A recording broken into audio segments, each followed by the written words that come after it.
ধরুন 5 বছর আগে আপনার বেতন ছিল 20,000 টাকা, সেটা বেড়ে এখন হয়েছে 50,000 টাকা।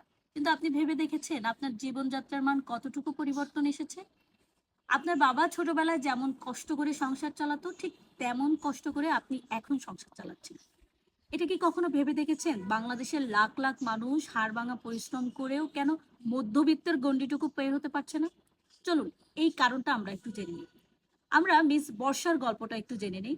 ধরুন, মিস বর্ষার প্রতি মাসের ইনকাম 35,000 টাকা, বাসা ভাড়া 12,000 টাকা, খাবার খরচ 8,000 টাকা, যাতায়াত ভাড়া 3,000 টাকা, বাসায় পাঠাতে হয় 5,000 টাকা, প্রতি মাসের অন্য অন্য খরচ 1500 টাকা, মোট খরচ হলো 32,500 টাকা, সঞ্চয় 2500 টাকা।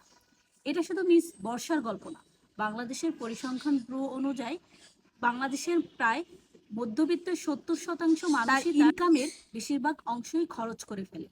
এটাকে কিন্তু দারিদ্রতা বলে না, এটা একটি পরিকল্পিত ফাঁদ, যে ফাঁদের নাম দ্য মিডল ক্লাস ট্রাপ।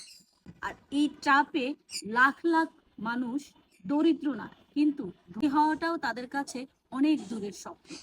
এর কারণগুলো পরবর্তী ভিডিওতে আমি আপনাদের সাথে শেয়ার করব। ধন্যবাদ।